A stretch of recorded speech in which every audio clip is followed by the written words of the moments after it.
მოგესალმებით ძვირფასო ტელემაყურებლებო. ეთერშია საბავშვო საინფორმაციო შემეცნებითი გადაცემა მიკროფონი. გამარჯობათ. დასვენების შემდეგ ჩვენ პატარა ჟურნალისტები კვლავ დაგემბრუნდით და შევეცდებით ამჯერადაც ბევრი საინტერესო ამბავი გიამბოთ ჩვენი თანატოლების შესახებ.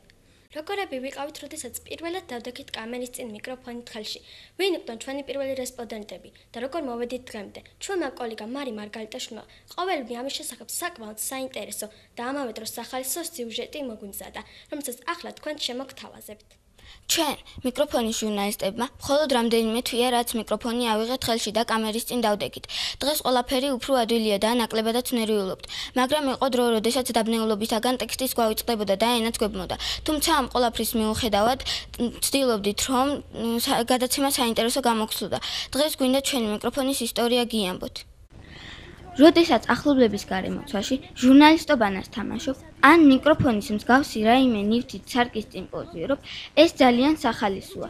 სწორედ ამიტომ სახალისოდ და პოპულარობისთვის მოვიდა ბევრი ჩვენგანი გადაცემაში. მაგრამ როდესაც ნამდვილი მიკროფონით ხელში, არა სარკის, არამედ ნამდვილი კამერის წინ პირველად გები, არც ჟურნალისტობანას მხიარული თამაში გახსოვს და არც ის უამრავი თამამი შეკითხვა, რომლებითაც ახლობლებს ხშირად თავსაც აბეზრებენ. დღეს მიკროფონის ჟურნალისტებმა უკვე კარგად ვიცით, რომ ჟურნალისტის პროფესია საკმაოდ რთულია და ბევრ შრომასაც მოითხოვს. ეს არის უდიდესი პასუხისმგებლობა მაყურებლის და რესპონდენტების წინაშე. რატომ მოხვედი გადაცემაში? მე გადაცემაში იმიტომ მოვედი, რომ მინდოდა გამხდარიყავი პოპულარული. ადვილია ჟურნალისტობა. არც ისეთი ადვილია, მაგრამ ვცდილობ, რომ მაინც თავი გავართვა. რა გასწავლა მიკროფონმა? მიკროფონმა მასწავლა, რაც ყველაზე მთავარია, საუბარი და კამერის წინ დგომა. რატომ მოხვედი გადაცემაში? მე ვიტა მოვედი გადაცემაში, რომ გამხდარიყავი პოპულარული და უფრო ახლოდან გამეგო როგორია გადაცემაში ყოფნა. ადვილია ჟურნალისტობა?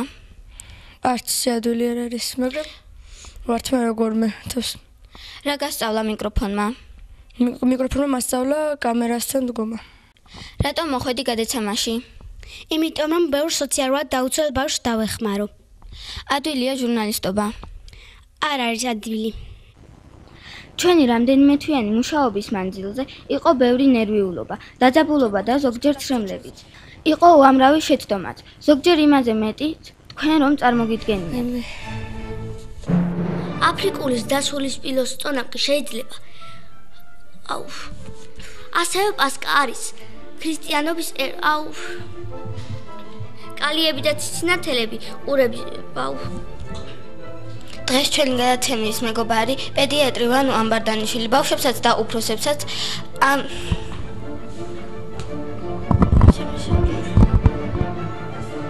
შაველას სახელობის თელავის სახელმწიფო დრამატულ თეატრში ვიმყოფებით.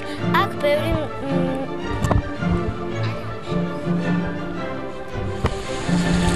წერთ უკვე. დღეს მინდა ბატონის წყაროს Haime deda.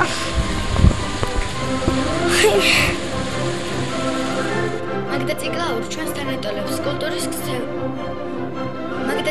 ჩვენს თანატოლებსაც დაკოლეთ. ანალაშ ამჯერადაც ყველაზე პატარებს ესტუმრო მათ.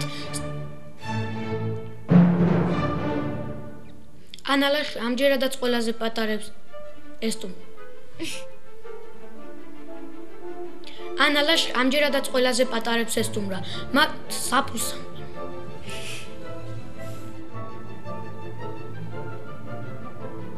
ანალაშ ამჯერადაც ყველაზე პატარებს ესტუმრა. მათ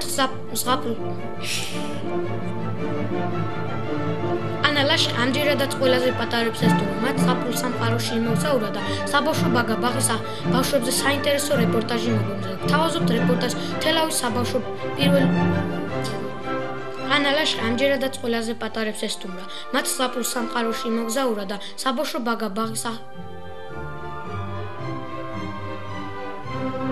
ანალაშ ამჯერადაც ყველაზე პატარებს ესტუმრა. მათ საფულ სამყაროში იმოგზაურა და საბავშვო ბაღის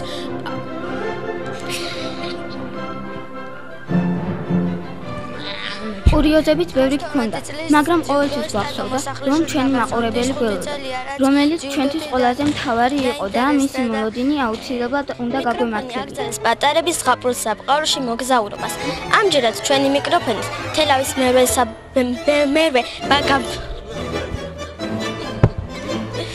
საბავშვო ბაღი რო თქვა. მიკროფონის ჟურნალისტმა მარითა აკაშვილმა კიდევ ერთი ინტერვიუ ჩაწერა.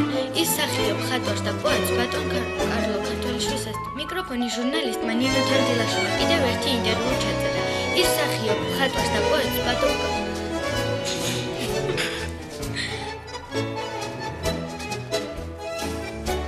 მიკროფონის ჟურნალისტმა ნინო თარდილაშვილმა კიდევ ერთი ინტერვიუ ჩაწერა. ის მსახიობს ბატონ მიკროფონის ჟურნალისტმა ნინო თარდილაშვილმა კიდევ ერთი ინტერვიუ ჩაწერა. ის მსახიობს ხატვარს და პოეტს ბატონ